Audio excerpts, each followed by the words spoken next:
Hello, ladies and gentlemen. Welcome to another episode of the X Button, your news section. I am one of your hosts, Alejandro. With me is the curly-haired Paul. Hey, everyone. Good to see y'all much closer this time. Finally super close after 27 episodes. Yes. It's been a minute. Yeah. And who would have thought it was just so simple of a process? I'm not tech savvy, as we could talk about on our topic episode. Yes, you definitely are not tech savvy at all, but how you doing, Paul? I'm doing well. I got to play a lot of fun things. I got to do all sorts of other stuff that is exciting. Got to at least one wedding, which was nice. And that was about it. How about you? Getting so relieved that the construction that has been plaguing me for an entire year is at the border, finally, of ending. It's close. It's like it's the final touches now, like just final few days, and no more hearing hammers banging, no more drilling, no more dust, no more anything. I'm so excited.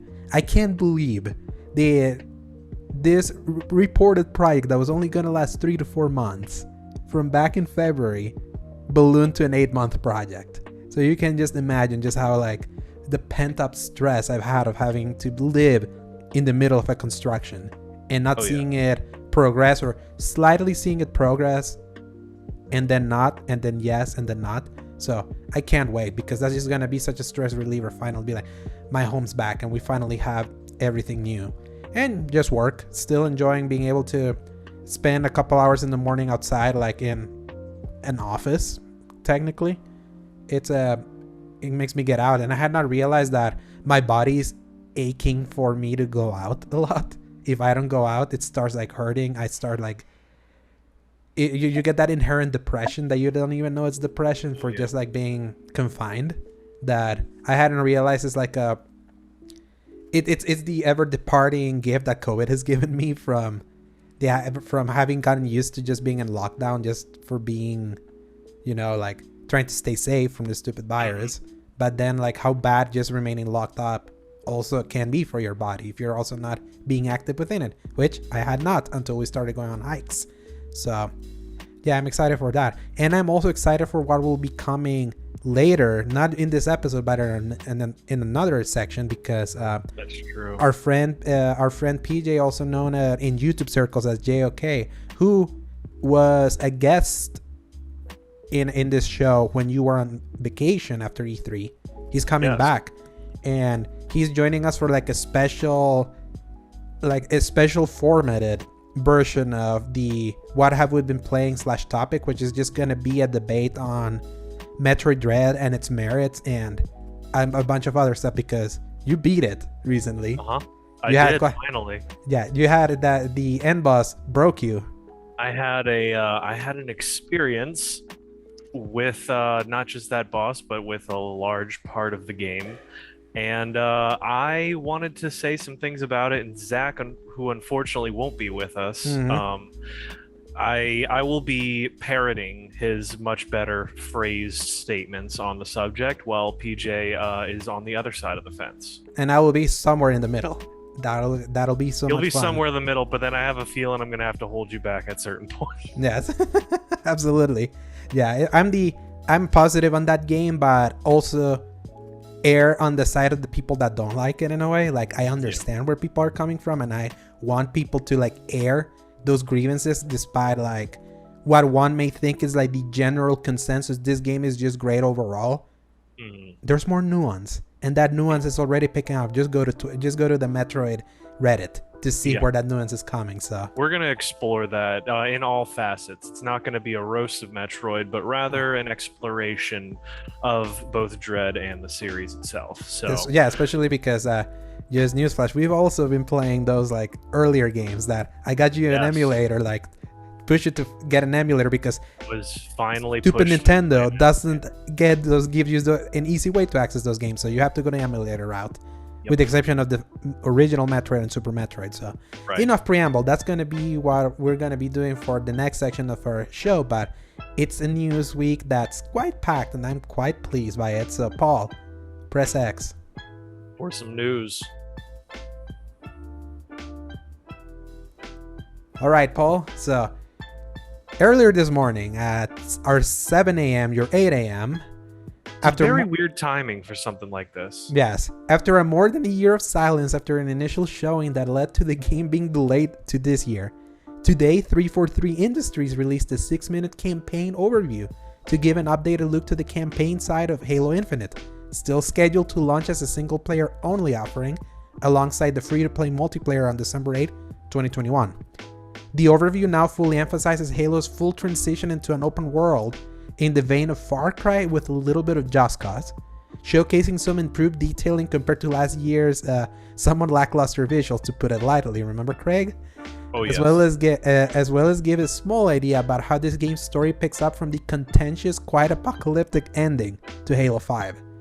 Whether 343 Industries will fully stick the landing in this campaign, 6 years in the making, and redeem the Halo series campaign reputation after taking a tumble in Halo 5, remains to be seen. Keep in mind, being able to play this open world campaign fully co-op is scheduled to happen a few months after launch. Paul, do you wake up and see that thing? I did. What do you pretty think? much immediately, as soon as I was up, I think one of y'all had already sent the message over in our It was chat. So as soon as I could, I sat down and I watched it on my computer screen, not my phone this time, because I wanted to give it a good shot. And this game looks fantastic. Yes. Just to start. Just like I love the changes visually. they've made. Yeah, the lighting, fantastic. The feeling of the movement, the dash concept was great. And then I got into that realization because I thought that they had said they were straying away from like a full open world, but this looks like a full open world. Absolutely. Complete with spawning vehicle stations and stuff like that. Straight out of Borderlands. That feels like the garage mechanic of Borderlands. It really does. Now that you mention it, that is exactly straight up there with him dropping off little vehicles and things for you. It feels like they're taking a step back from the serious, heavily explained everything in the lore of Halo and kind of pulling it back and being like, all right, this is a video game, we're going to let you have fun. And I respect it because Halo really needs to change up what they're doing. They went way too serious with 5, and then video gaming in the wrong places as well with 5. Not like Master Chief only being the character you play for 3 missions out of 15. But that's neither here nor there. I mean, I'm glad that Chief is back 100% in this. I love the gameplay feel of everything, the brutes. I'm glad that they have elites as well, because I was like, man, I love brutes, but fighting those elites is just something different. By the way, do you notice their tongue-in-cheek reference to Craig?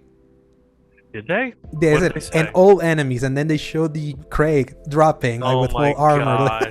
So I was like, that's awesome. I thought it was just like, oh, it's old enemies like brutes. We've seen them before, and then they showed new enemies, which honestly they just looked like some kind of cherub version of the drones from Halo 3. So I was plus like, new enemies. Yeah, they said new enemies, but then they showed like those little dudes that looked like demons from Doom Eternal, which this game looks very similar to. Yes. I'll knock them just a little bit on the fact that it feels different in a great way, but also like the upgrades you have were a little weird. Maybe I just need to see more of that. Because that means that there's going to be some kind of progression system to keep track of, which on one hand, that means that you'll have to seek out fights, which is nice because if you don't have any reason to fight any enemies, it kind of defeats the gameplay loop.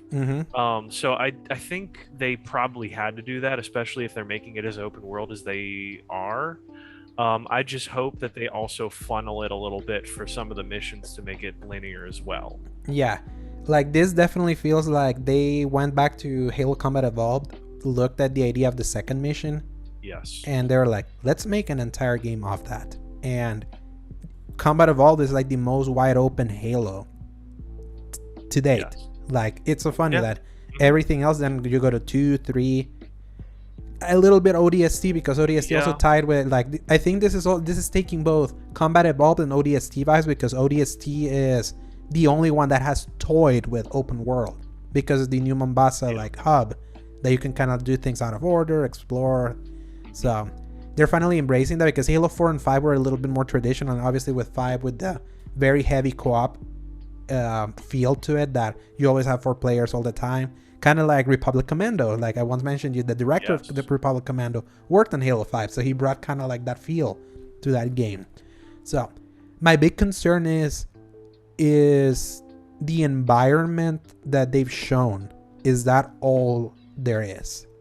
That Pacific Northwest trees, woods. It better, because that's the thing. I follow this big Halo fan. He's Chris Reagan is his name, because he made this big, very long video like back in last year about like he made he was called Make Halo Great Again, and he was like talking about the design philosophy of what Halo used to be, which was its sandbox driven like craziness, with the way that you can manipulate its environment, and you kind of toying that made that game infinitely replayable. So like he has a very interesting understanding of Halo that made me like appreciate it in a different way compared to, and made me understand why Halo 4 and 5 games I like are so like reviled like by the general community, and understanding why, because those games like completely decided to go for prettier instead of fun, you know, like the fun that Halo's defined. That's why those multiplayers, with the exception of 5, Halo 4's multiplayer died like really quickly, because it tried to be like Call of Duty in a way.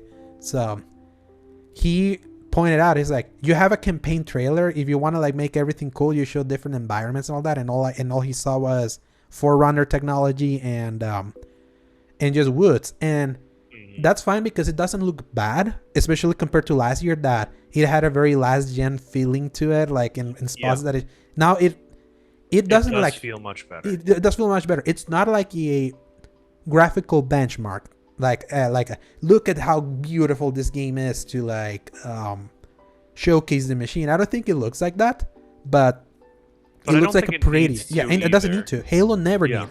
I said that in our stream for when we're playing Halo 3, which you can see now in our channel, Halo 3 Part 1. Back in 2007, there was always this discourse that Halo 3 didn't look pretty enough compared to Gears of War and the upcoming Call of Duty 4 Modern Warfare in that same year. It was like, this doesn't feel like the kind of game that Microsoft pushes for, like, look how great our games look.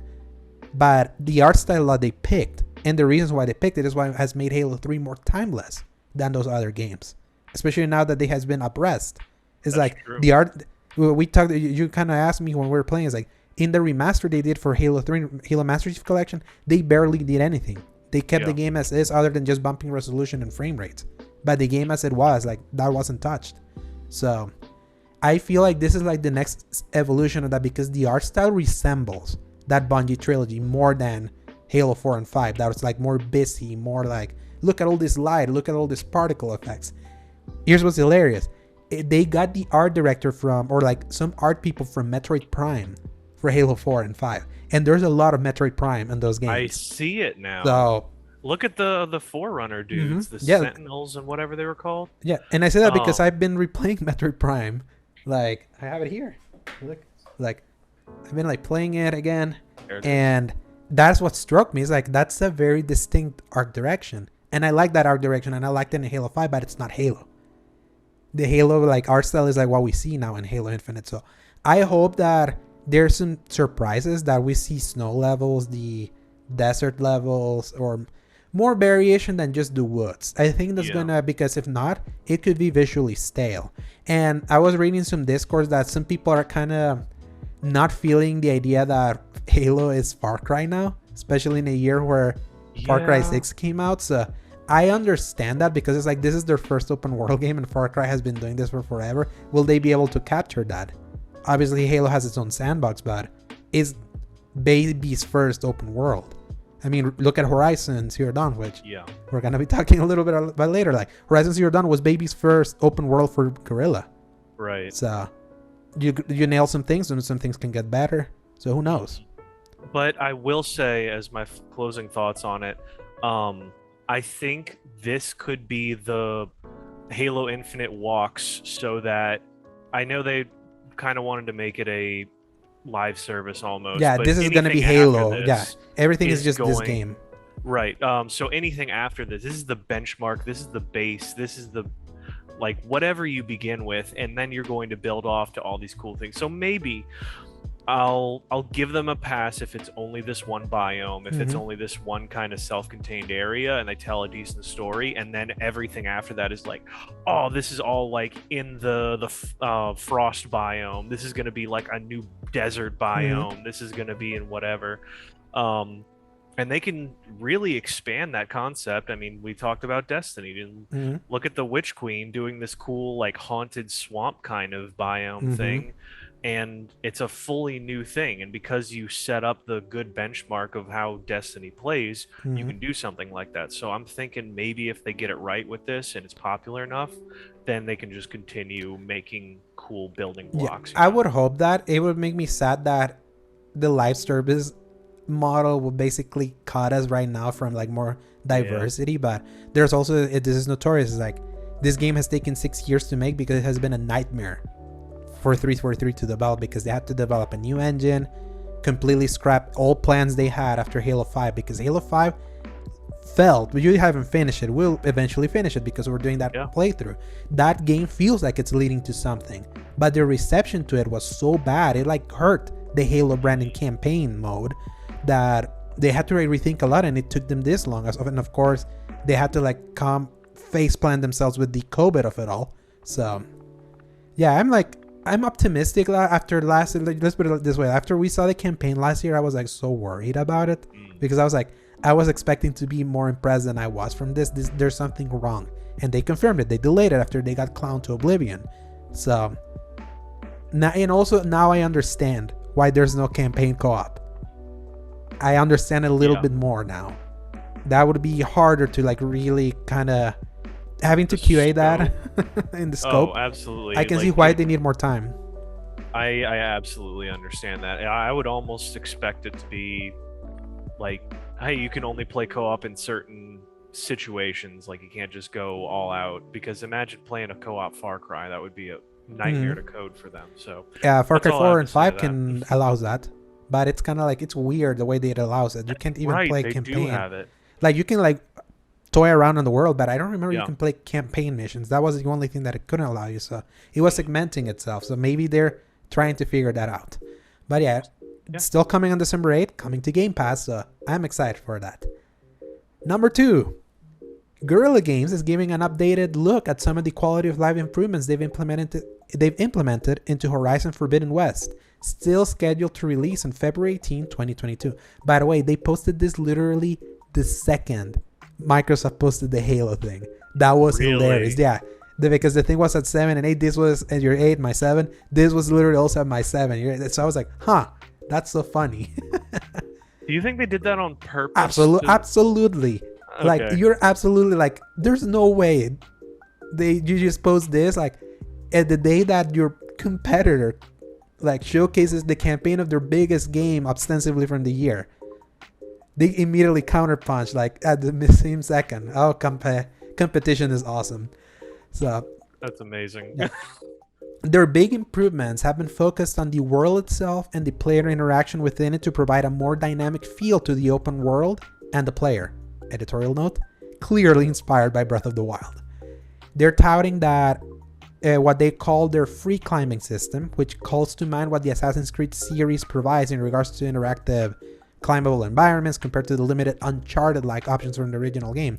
Remember, if you wanted to climb something in Horizon Zero Dawn, you needed to find like the yellow things to climb, so you're very static in the world. Very true. Other emphasized additions include the Polecaster, aka the grappling hook, and the Shield Wing, aka Breath of the Wild's float down, whatever you call that cloth you use to float down. It was a sail from Wind Waker. Exactly. So that's basically their version of that. And how you can combine the movement options for both traversal and combat at your whim. You can see a GIF that they posted with this story that they posted on Twitter that showcases just that Aloy just sliding down from beneath one of the robots using the Polecaster to pull herself up to a pole and then jumping from that pole, shooting an arrow, and then just climbing down with the thing. That looks pretty amazing. I'll say that. Gorgeous. And other details include full DualSense support throughout each gameplay mechanic, 12 Valor search attacks, supers, with each having 3 levels apparently. Wow. A dynamic world. So you see that sometimes she does like the alt movements when so she has 12 of those now. That's completely new from the first one. Yeah. A dynamic world where machines and enemies can fight in groups. Interestingly enough, when I thought, I was like, didn't they do that already? But no.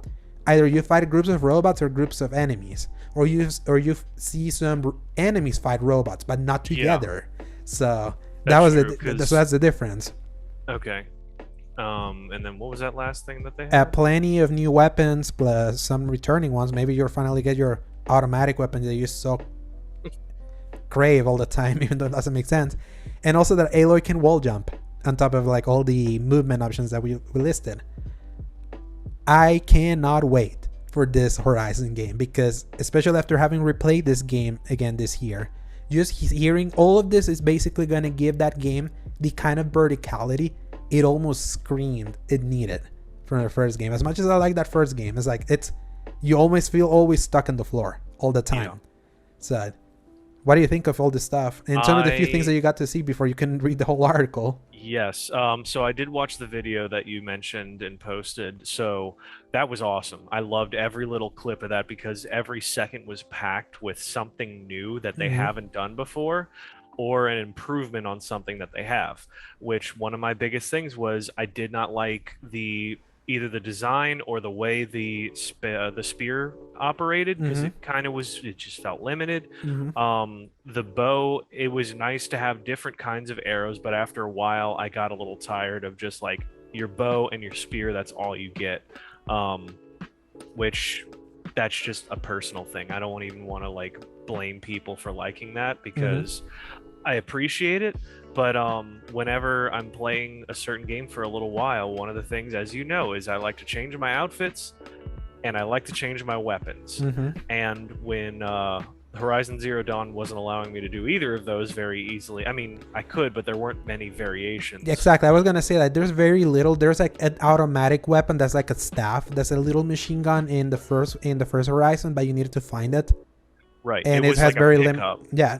No, not quite a pickup. It was something you can have in your arsenal that you can even use to tear down robot armor. I didn't even remember you could do that until I replayed it recently. I was like, oh man, I wish Paul knew about this one. That's but another thing. Like, I missed all sorts of stuff. Like, you play that game wrong.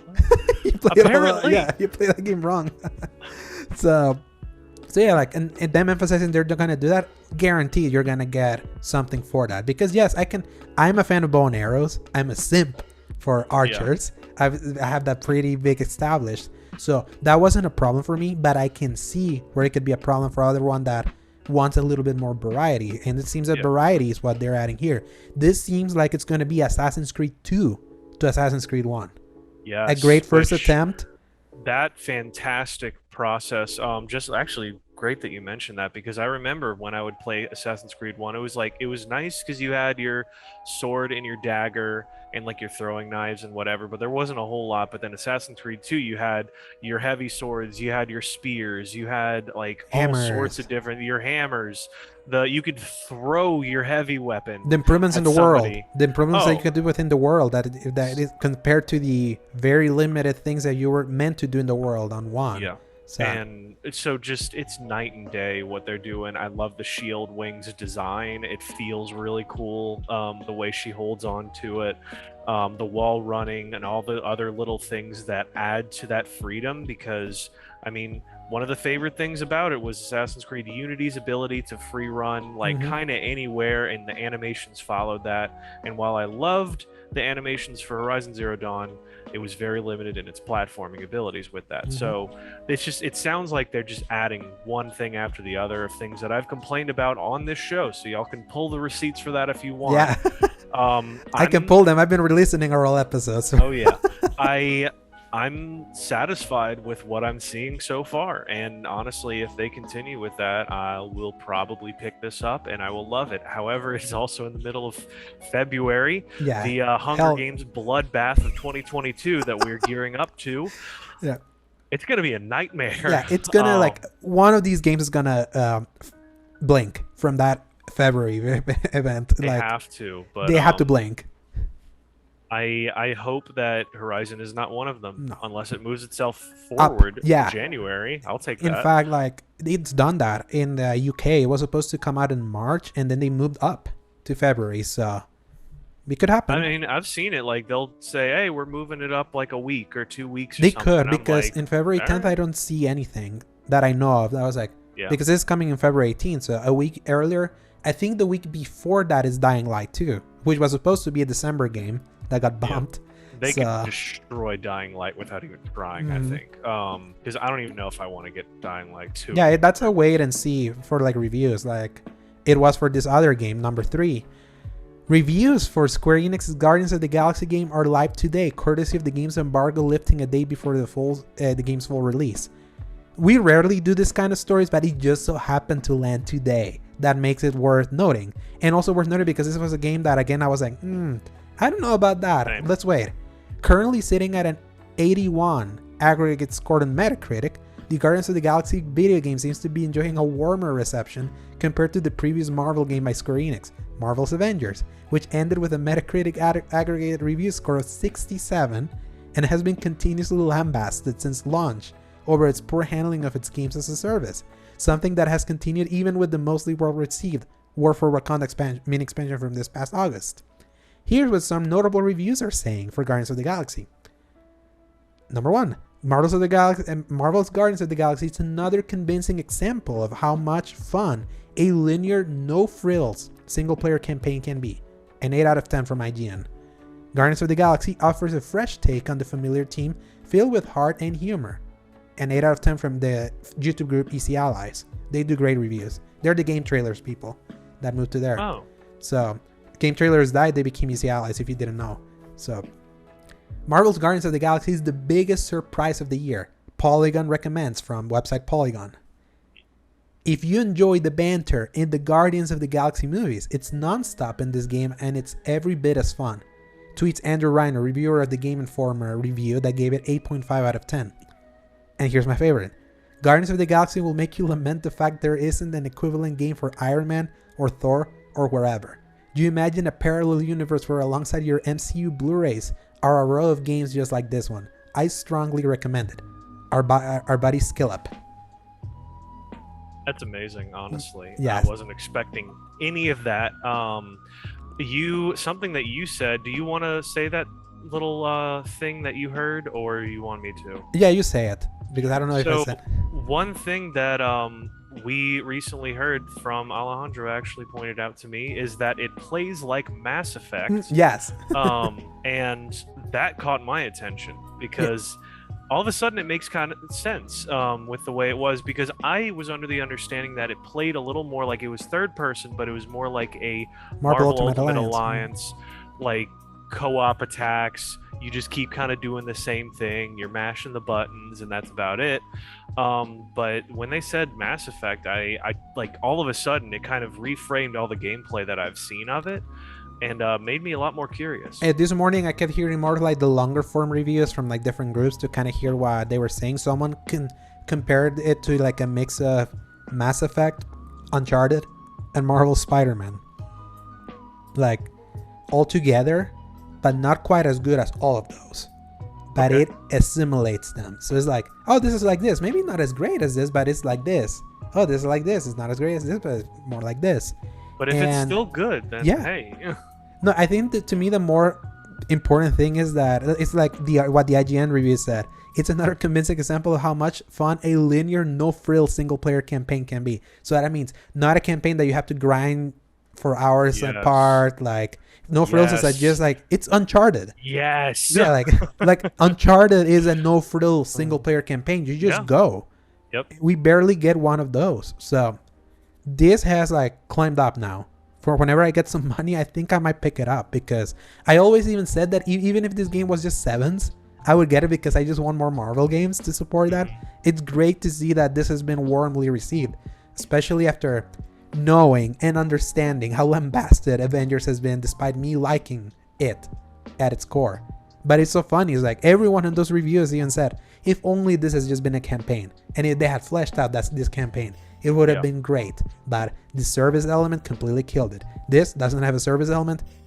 look how more warmly has been received. So I'm excited for that now. Number 4. Now that Super Smash Bros. Ultimate has been basically put out to pasture with its final DLC character release, it seems this is the right time for competitors to rise up to the occasion and enter the battle. Like Warner Brothers reportedly working on a Smash Bros. Style fighter called Multiverses. Let me put it this stuff. Multiverses. How has not anyone picked up that name? That name. I am honestly a little surprised because that really rolls off the tongue. Yeah, because from multiverses. Yeah. Featuring characters from its various IPs. According to Video Games Chronicle, where the story was corroborated by VentureBeat's Jeff Grubb, who commented on the veracity of a Reddit post leaking the existence of this game, this is going to be a game where you can have the characters like Gandalf, Batman, Shaggy from Scooby-Doo, Tommy and Jerry, and others fight in the same match. The Reddit leak had originally said this game was the new game by Mortal Kombat developer NetherRealm, but Grubb refuted that, citing his August report where he found out NetherRealm is already working on a Mortal Kombat 12 instead of an Injustice 3, breaking off the tradition where the studio has been alternating between Mortal Kombat and Injustice every 2 years, citing that they did that due to the uncertainty over their future with parent company WB Games. Just last year, they were briefly put in auction alongside other WB Games studios like Rocksteady, Traveler's Tales, like Monolith, by parent company AT&T in their effort to shed off most of their massive debt. AT&T had billions in debt, and they just wanted to cut by trying to sell all these studios. Wow. Then they were like, nah. Now there's the uncertainty on what's next for Warner Media now that AT&T shed them off for an upcoming merger with Discovery that I told you back in May. And word is that some pieces of WB Games will remain with AT&T and others will go with Discovery. Oh. So supposedly they're working on Mortal Kombat 12 NetherRealm because they're like, we own this. We don't want to be working on a DC game in the chance that then we're sold off to like this or we remain with AT&T that no longer has Warner Brothers, and DC's Warner Brothers. So yeah, that was an interesting one. But Multiverses, before we go to that, like a Smash Bros. Like game where you can play as Shaggy. I just love the idea that the Shaggy meme from 2019 led to this. Can you believe it?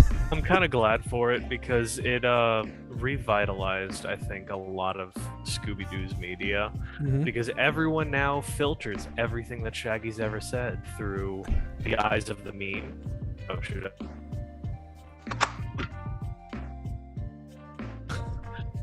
Anyway, so it was able to filter everything through the eyes of the meme. And I think it revitalized a lot of Scooby-Doo through that. Merging this with everything else that Warner Bros. Has, because they have a stupid level of IPs that they can pull from for this, would be crazy. They own so much. And I think if you watch Space Jam 2, a Warner Brothers thing, yes, you can see how much they owned. I think you're absolutely right there. And man, I don't know. It just sounds like the sky's the limit with this series. If it's really what is going on, I would love to see how it plays. I don't know if it's going... I feel like they're not going to go the platform fighter route, even though that would play very well. NetherRealm is so knowledgeable about that specific type of fighting game that I'm wondering if... But they made the point, this is not NetherRealm working on Multiverses. Oh, okay. So I think you lost me somewhere in the middle of that. It was a long one. So yeah, like NetherRealm is working on Mortal Kombat 12, according to Jeff Grubb. The leak said that this Multiverses was the next NetherRealm game. We don't know who's making it yet. We just know that NetherRealm now is working on Mortal Kombat 12 instead of Injustice 3. So this is somebody else under the WB Games logo. Yeah. And NetherRealm is doing Mortal Kombat 12 just as a safety net because they don't want to work on a DC game and the chance they get sold off. Because then that's going to be a licensing nightmare. So absolutely. Makes sense why we haven't heard anything from like an Injustice 3 at this point. Despite Ed Boon being at DC Fandom to promote the Injustice movie, I was like, at that point I was like, something's up, because this could have been the point where like, and we're working on Injustice 3. So yeah, I don't know, like I get nervous and a little jittery whenever I hear this stuff about like parent companies and Hmm. sell-offs and stuff like that, because it's making me realize that the things that come from some of these developers are going to be heavily changed and curbed by what they have access to Hmm. and also what they're allowed to make. So if some game company wants that's under this umbrella wants to make a thing and then AT&T's over here like, no, we don't want to deal with that. Hmm. So then it's dead in the water. So I worry about stuff like that sometimes. That's always the nightmare of licensed products because of something like this. Yeah. Like licensing is the reason why so many games don't come back, like and see the light of day again. So we'll see. I'm excited to see if Multiverses actually looks like a Smash Bros. Because we have the Nickelodeon Brawler. I don't remember how the name of that Nickelodeon game is called, but it's basically Smash Bros. With Nickelodeon characters. I It's not follow horrible, somebody, and um people like it. it's surprisingly robust, as I would call it. I follow Maximilian Dude, who does daily fighting game videos, and he's been going off about this. And he's like outside of that whole realm and hasn't known anything about Nickelodeon since like probably the most modern thing would be Korra and Aang, who are in the game as well. But it's like the stuff that you can do in that game is made by people who are really obsessed with Smash Bros. Because you can like dash cancel, you can do like really weird blockchains and stuff that are only made by people that really know what they're talking about with platformer fighting games. So it's and I think they said it was rollback netcode, which is like a crazy thing for fighting game in that universe, because it lets you play with just about anybody in the world. So it keeps the player base a lot more active. Same thing with Guilty Gear Strive. And it's not a very common thing either. So what you're saying basically is that that's a good framework to put your Yes. fighting game on. It is a very good framework to have, and it's going to make sure that the game gets played by a lot of people for a long time. Considering these are studios not named Nintendo that probably understand that a little better than anyone, Yes. I am excited for the idea of actual true competition showing up again in the space, because someone tried once. It was called PlayStation All-Stars Battle Royale. That game failed. And we quickly got put... It was basically got all geldered in literally 3-4 months after the game was released, so... In their defense, I feel like the game wasn't really polished well enough to even compete, or have the right style. You know, like Smash Bros. Kind of unifies the style somewhat if they have to. The Nintendo Nickelodeon game is also doing that as well to merge everything, but PlayStation All-Stars just kind of had everyone in their own style just thrown together. It just didn't look right, didn't feel right. And on top of that, it tried to be Smash Bros, but not really. It tried to be Smash Bros 90%, but then it tried to differentiate itself in a 10% by the only way that you score in that game is by building a meter and using like a super from like the right and shoulder. That's the only way to get kills. So it's like, so that broke a lot of people because then it's like, oh well, then what's the point of just fighting if you're just about building the meter and using that? So I understand why they would do that, because they didn't want to just be like they're just copying Smash Bros like 100%. But I was like, you should have, because then probably the game would have been alive. And what's funny is that everyone during the PS4 generation is like, bring back All Stars. We think now this is the right time for you to bring this back. And even in PS5, because there's now a legacy. You're now in nostalgia territory with the PS5. Just look what you did with Astro's Playroom and all the tiny little tongue-in-cheek references to PlayStation's history that you can feel something about it. Now would have been the time for that. So, and the good thing is Smash is dead. Like, let's just call it Smash is finally dead after Sora. I don't even know what they're going to try doing after that. But one thing that you actually bring up a good point is, just like we mentioned on a previous episode, that the changing of the guard is now happened. And we got a whole new range of mascots from Astro. We've got the new design for Kratos. We've got Spider-Man. We've got Aloy. We've got like so many people. I mean, they were scraping the bottom of the barrel, taking like Big Daddy from BioShock, and I think the dude from Killzone and stuff. I was like Radek. This is stuff that hasn't been around for And not only that, years. then what's funny is that so many iconic PlayStation characters are in Smash. They could have been in PlayStation All-Stars Battle Royale. There's that amazing image that PJ sent us that had Sora, Solid Snake, Cloud, Sephiroth. Who else? I don't know, but all of these like PlayStation. Like it's just so. I mean, I keep wanting to say Banjo-Kazooie, but that was Xbox.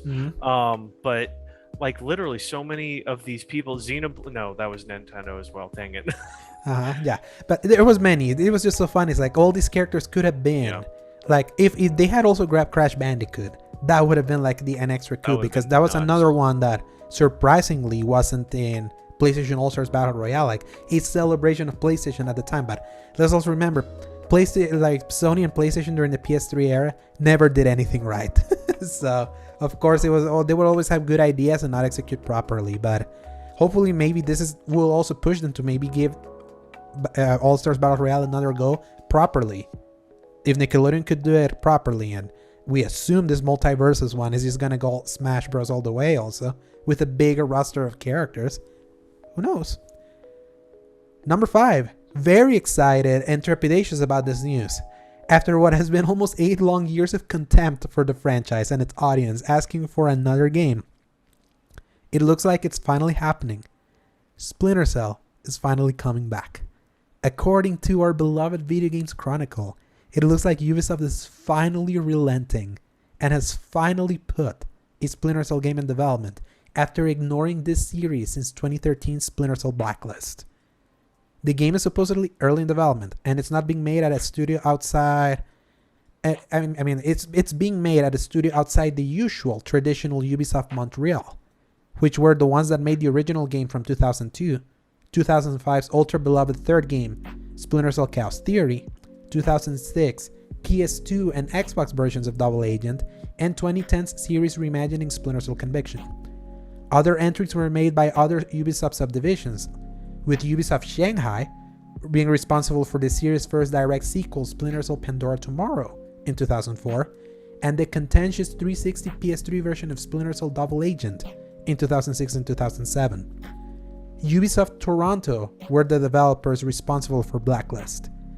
Whether any of these studio offshoots are going to be responsible for this new game remains to be seen, as well as what kind of shape the game will take in the homogenized development culture that has plagued Ubisoft the last couple of years. When I saw that, I had to do the blinking eye take. I was like, is this real? Is it finally happening? After telling Ubisoft to F themselves after the Ghost Recon Frontline, which was it a week after it was released that it got shelved indefinitely? I don't remember. It was quickly revealed and shelved. That's right. Because they said, like, okay, we want to make it as good as possible. We're going to pull this back a little and make sure it's whatever you need it to be, or whatever they say. They always put weird marketing tactics in there.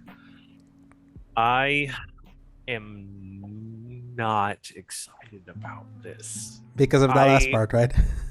I want to be so excited. I want to be like, finally, they realized it. But it's the fact that they waited this long to even see the value in it that makes me understand that they don't actually understand the value themselves.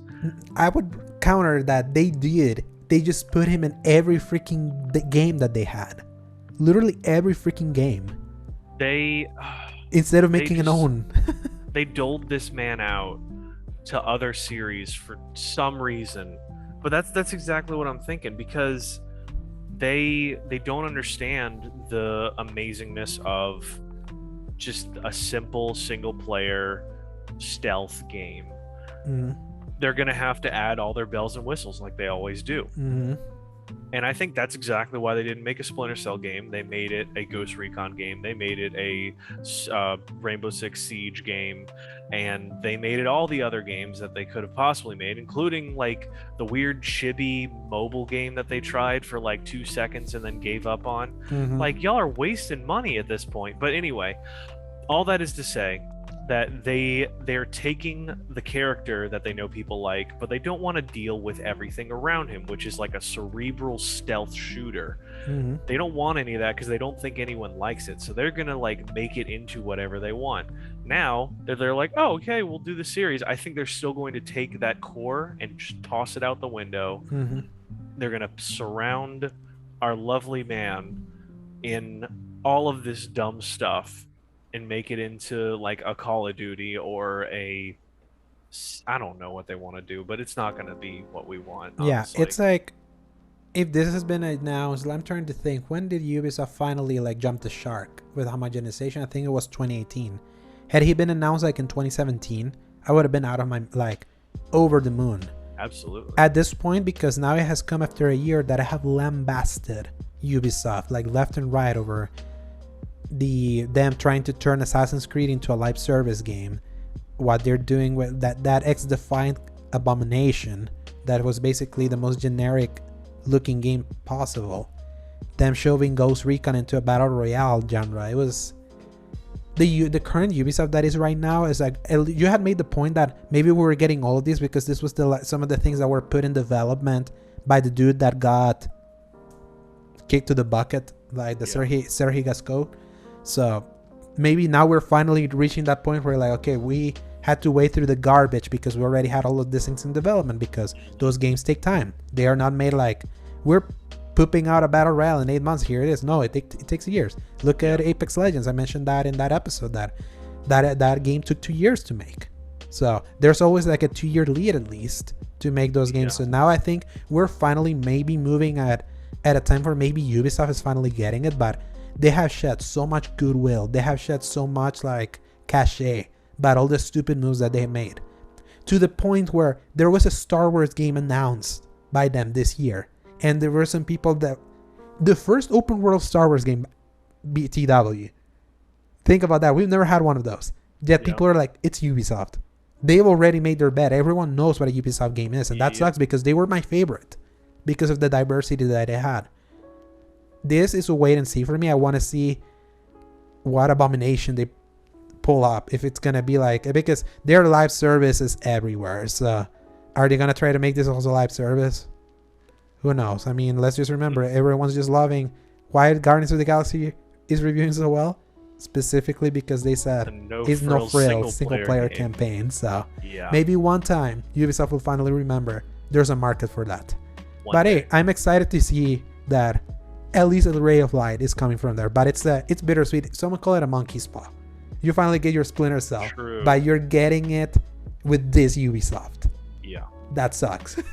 So number 6, because we seem to talk about the existence of this trilogy every other week, Rockstar has finally confirmed that the Grand Theft Auto The Trilogy Definitive Edition, the worst possible name possible for this, is officially coming out on November 11th, so a few weeks from now. Sporting an updated cartoony look, keeping in the spirit of the original trilogy, and also claiming to have an updated GTA 5 style control scheme and feel, as well as quality of life improvements like the chance to insta restart for missions, fixing a long-standing GTA problem, by the way, among other things.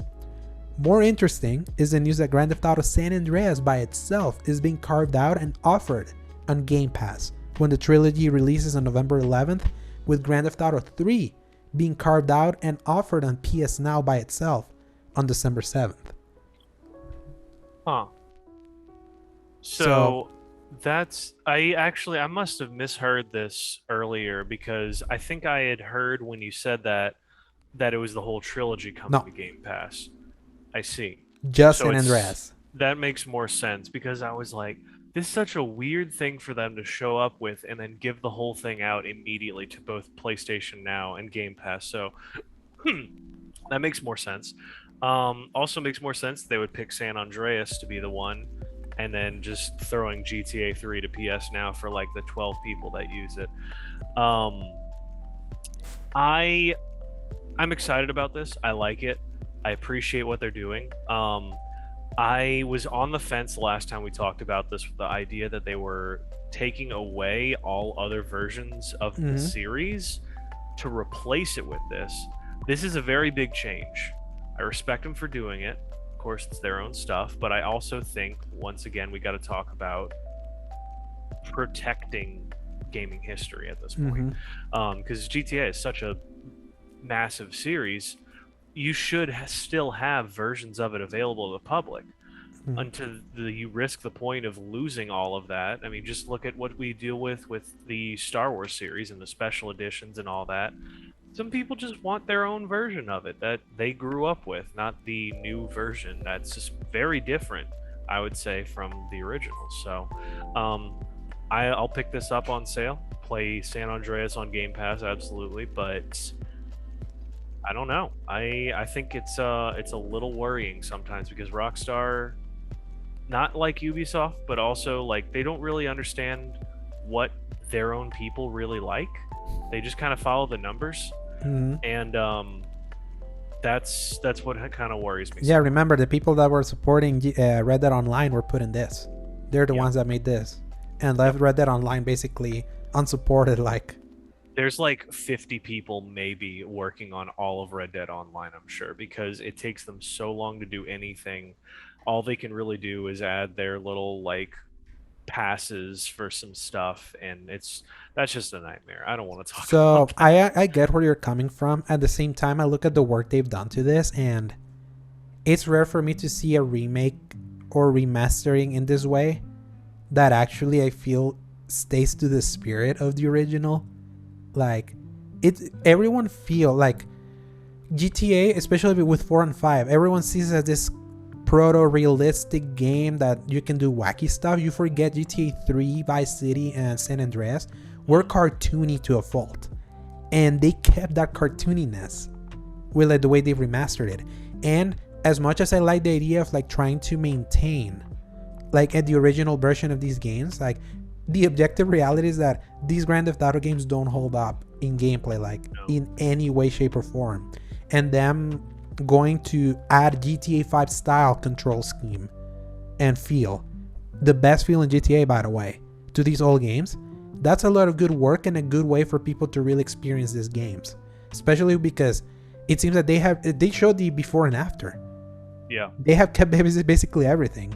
So this is the one area where I'm like, I see where you're coming from, but now I also get why they kind of want to remove those other ones, because this is the rare game. It's not like Metal Gear Solid 2 that even in its archaicness, you can still kind of play in a way. You can still like try to put yourself in the mind of what used to be there. But GTA games used to control so horribly, but everything else around it was like so revolutionary that people didn't care. But now we live in a world where all of that has been taken care of. The quality of life exists.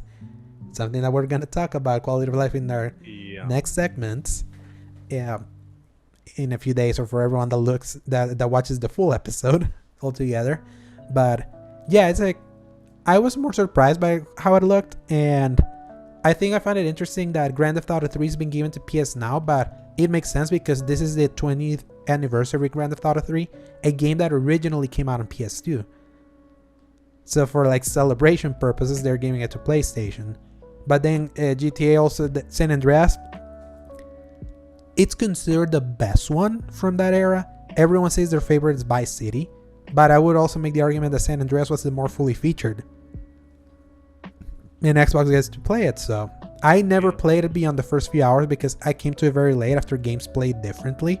So I was like after a back section, and I have to hold R1 to lock on either shoot with circle or L1. Nah, I don't like this, I'm out. So I can't wait to give it a try.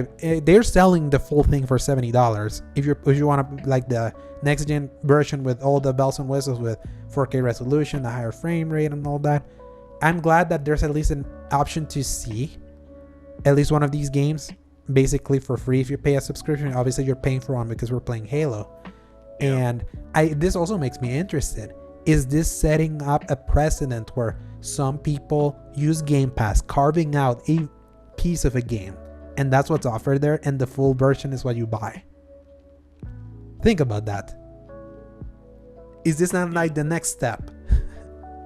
That borders on the idea of like our resurgence of demos, where you get to play a piece of the game, and sometimes those demos were a good piece. Yeah, only in this case, it's a huge part. It's a game from a collection. An entire game from a collection. I mean, I guess that goes to show the power of Game Pass in general, because so many of those people do that.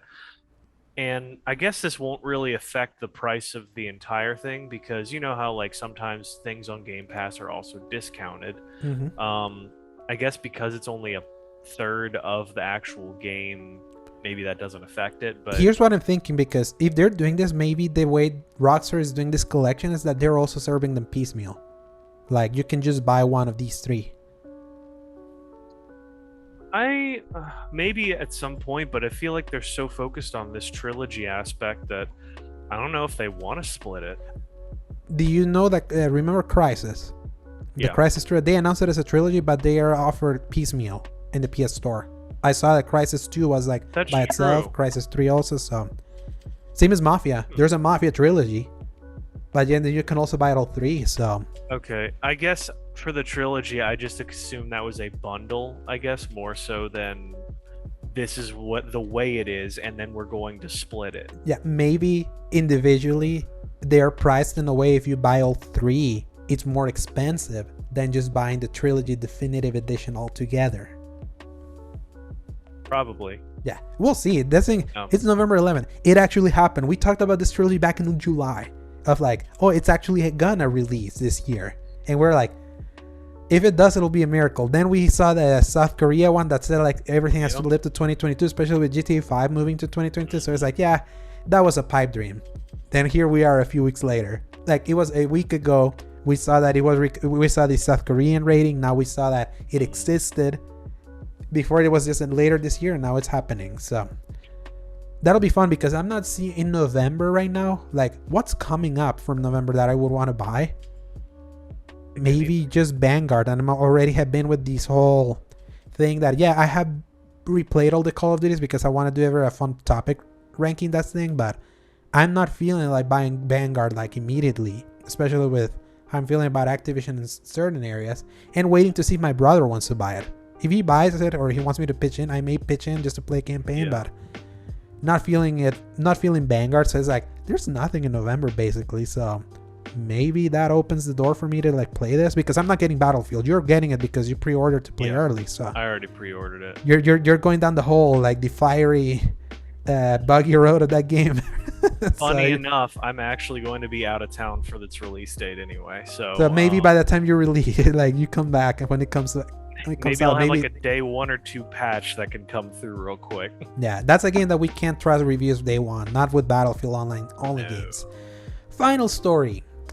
Underlining their new commitment to offer previously released exclusives over to the PC, PlayStation and Sony Santa Monica confirmed that their critically beloved God of War from 2018, which recently was voted by fans as the greatest game of all time in IGN's Best Games of All Time bracket tournament, is migrating over to PC on January 14, 2022. Ironically, now this is the first game in the huge tsunami of releases that's happening on the first quarter of 2022.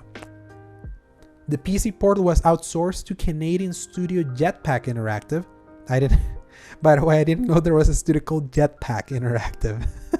A wonderful name. Yes, with supervision from Santa Monica itself. And it's being said to be a fully featured PC port with support for the highest fidelity possible for people equipped with the machines to support it. So if you're someone that's rocking a GTX 3090, those like super highly expensive ones, I bet you can give this game quite a workout. God of War 2018 has sold an astounding 19.5 million copies. For context, that basically has outsold the entirety of the Metroid series, just to give you an idea. And with pre-orders for the PC version topping Steam charts almost immediately, this means God of War will raise its sales milestone even further on its new platform. The sequel, God of War Ragnarok, is still tentatively scheduled to release sometime in 2022 after being delayed out of its vague 2021 release, and it's still going to be released as a console exclusive for PS4 and PS5.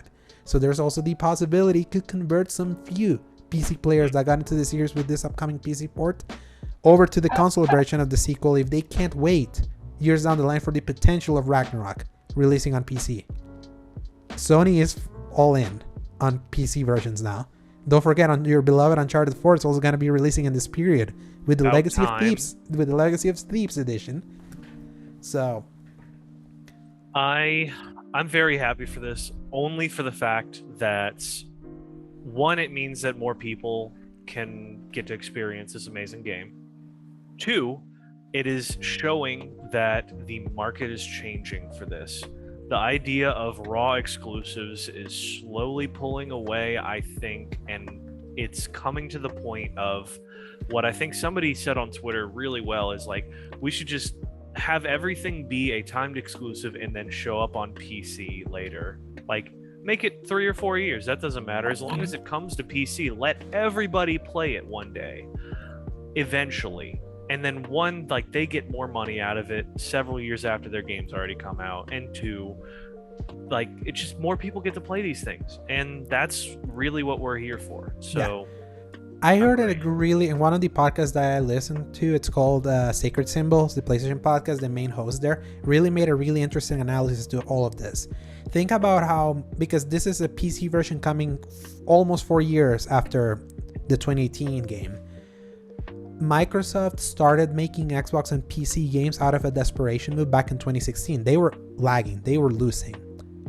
And now they're committed to that, like to day and day release days. They basically like killed the value of their box by doing that.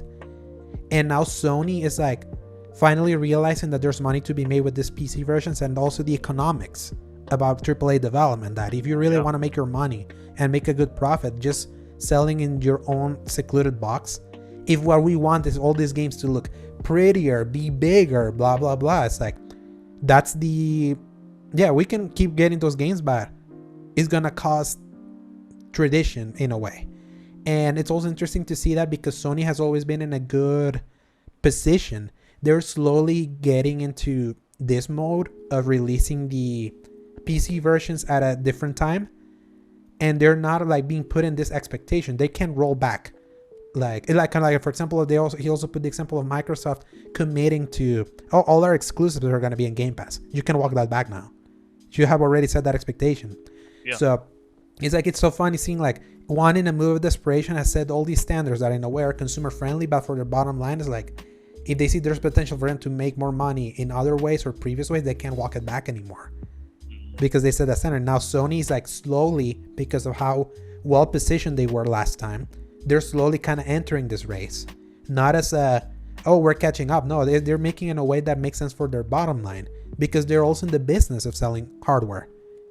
That the fact that God of War Ragnarok is still scheduled for a tentative 2022 release, just picture all the people that are starting with the game on Steam. Obviously you're gonna have your PC elitists that, because they have we have our 39ers, we have this, we can wait. What if they what if there are some of these people love God of War so freaking much, and I bet they will, because this is a game so championed by so many people that they just want to jump straight into the sequel. Now they can snag some. It's true. Like, it's very smart. It's in a way that like Sony's finding this really interesting middle point of not making the true exclusives, but also having some sort of value for the console that they sell. So I think that you're absolutely right, and like they're creating so much value out of this. And what I think is, if you make something available for the PC, that means it can also be ported to just about anything else, and we'll never have to see that PlayStation 3 nightmare happen again. Which I think we're already kind of past that anyway, but it's helping game preservation by them releasing, putting them on PC. Now they have guaranteed that there's a way to preserve those games like indefinitely in a more general system. And also, let's not forget, it's like not everyone wants PC gaming. PC gaming sucks. I'll just say it. It sucks. For the, obviously, it doesn't suck in the quality. It sucks trying to get into PC and getting good at putting a PC, because how much is a graphics card? How much is the CPU? Have I put all this? Have I got all my drivers? It's such a, like, for people that are in it, it's amazing, because they had to go through that massive barrier of entry that is trying to get it right, because there's so much. There's literally so many different ways that a PC can be built, or different models and all of that. It's not just a machine. So you will always have the people that are like, F that. We don't want to like deal with the headache. I'm seeing my brother that wants to buy a PC now. See the headaches of him trying to find the best one that's going to be good value for his money, that is not too outdated, because then he'll be forced to try to get a new graphics card, because on PC technology always develops so quickly. A graphic card can become obsolete in 2 years. And you either are like, I'm good for now, but being on PC always will force you to, I want the best of the best, because when you're on PC, you're wanting the absolute best. Then that costs a lot of money. Not on console. The console, you know what it is. And you're always going to have that people there that want that. think hassle that's free. another example to the raw power versus efficiency, where we were comparing the Xbox Series X to the PlayStation 5 with that whole problem. But now I would say that it is. Sorry, I got distracted because I can hear my cat like tearing up something. um, but like we were comparing these two consoles to it, but you can almost say all of consoles to the PC is the same problem, where you have raw power, but you might not know how to use it, and the developers might not know how to use it as well, versus the console, which is way less expensive, and it might be curated specifically for the game might be curated specifically for that system. And the version that you buy is the version that I buy, and it will perform the exact same way. Exactly. Unless your console is shitting the bed. That's like the only thing that would make a console not perform the bed.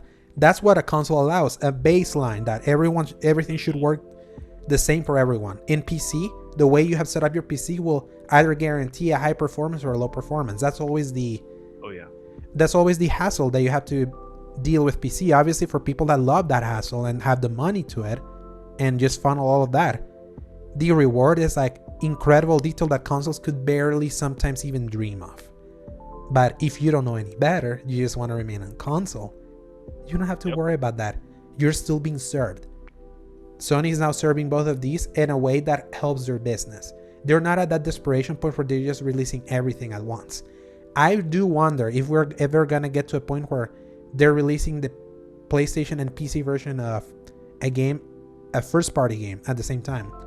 Once you do that, it's over. You can't walk that back of like, we're just releasing this. So I think they're walking a fine line, and it's different. For Microsoft, they don't make their money with their hardware. They're not a hardware manufacturer. Microsoft They've got so much other stuff going on. Microsoft is a software company. So in their case, it makes sense. They rather just put everything everywhere. That's not your competitor, because you make all that money anyway because it's your software. That's the thing you're focusing on. Sony, different side.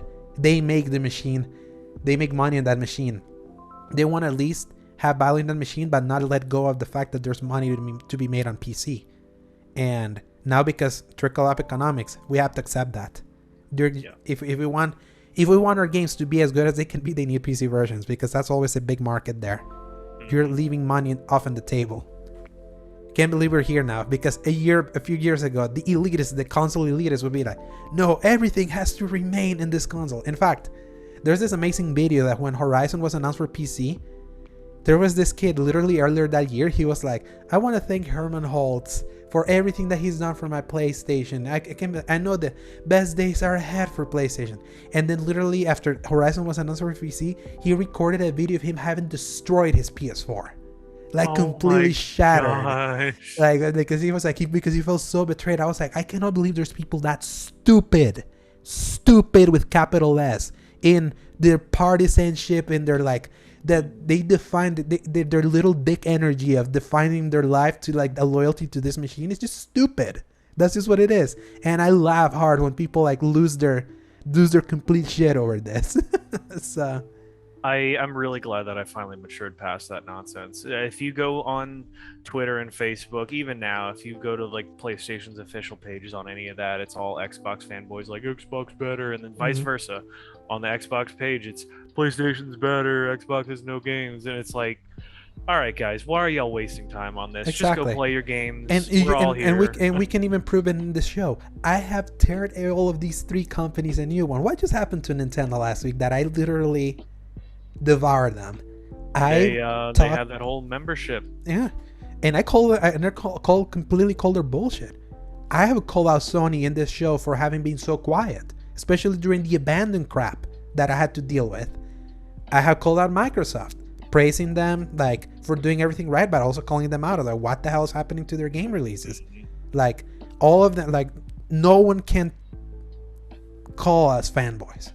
Like we have made sure we don't. We call them out each, like, and we play games in everything. I mean, we just played Metroid Dread. That's in Switch. Yep. We're playing Halo. We're literally playing through a Halo series. Xbox. Playing all my stuff on PlayStation. We play on everything. Obviously, we have our preference. It's just having a preference doesn't mean you're a fanboy. Keep that in mind. I think that's what people forget. Just because your preference doesn't mean that you're here just to bat for a company. I like PlayStation. I like the games that they have the products that speak to me.